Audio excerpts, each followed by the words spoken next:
Hey guys, this is John Radosta. Just coming off of the call yesterday. I built a small POC for you guys. I didn't do it with a Word document because there's some gotchas in there that I'm going to let you know of if you do decide to integrate data loss prevention into your solution for Lever. But I just wanted to do a quick POC that what you guys are imagining is possible with it. So I have an input bucket here that I have some applicant information. So if I go here, you can see like this applicant information. It's just a text file, um, and I put like a fake social security in here just to see, if this DLP solution would pick it up. So if I go back here and I go to the output bucket, I don't have anything in the output bucket yet. So this kind of feels like the beginning of a magic trick. As you can see, I have nothing in my hands. But I wrote a small program for it. So I built this one in Go, but there's SDKs for whatever languages that you guys want to use. There's Java, there's Python, whatever you like. I'm a Go developer in Python, but if I'm building a backend services, yeah, I just default to Go. So this in particular, this is just small, just a main program. All we're doing here we're just reading from a bucket. We're doing the mask operation, and then we're writing to the output bucket. So, I mean, the meat of this is, excuse me, is this mask function.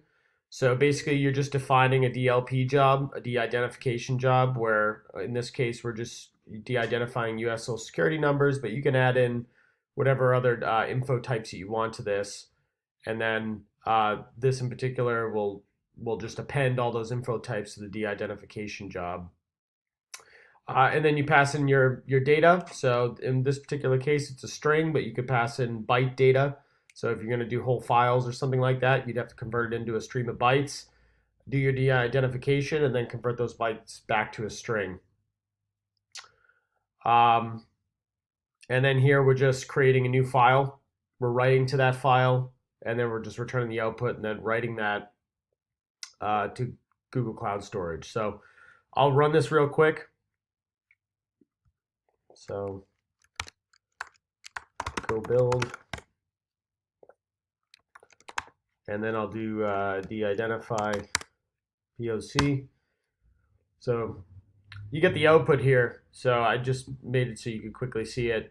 So it pulled in that text file, it de-identified the social security number, and then it puts it back up in Google Cloud Storage. So if I go to the output bucket here, now I can see I have the redacted text, and I click on it, and here we go. It's been redacted. So the only reason I didn't do this with a doc file or a PDF is because it's a little bit more involved in that, and I think it's out of scope for this particular POC. But just to give you an idea is that if you wanted to do that, if applicants are uploading Microsoft Word docs or PDFs or something like that, you're going to need an encoding library to rewrite those files, because as you can see here, after I did the de-identify job here, I had to create a new file, and then I had to write to that file the new input. So you're literally creating a new file here. And if you're going to create a new file, you need the codecs to do that for Microsoft Word or PDF. And you're going to need an encoding library like Unidoc or something like that that has the codecs to write an actual, PDF or a Microsoft Word document. So there's a little bit of a gotcha here. I think there's probably some licensing that you guys would have to look into in terms of like these encoding libraries and stuff. But a little out of scope for this POC, but just kind of a heads up that there's there's probably some hidden costs involved in this sort of system, because you literally have to rewrite the file, because it's just part of how the system works, I guess. But anyways, that's a quick demo for it. I'm gonna push this up to repo. If you guys want to look at the code or whatever, if you have any questions, feel free to reach out.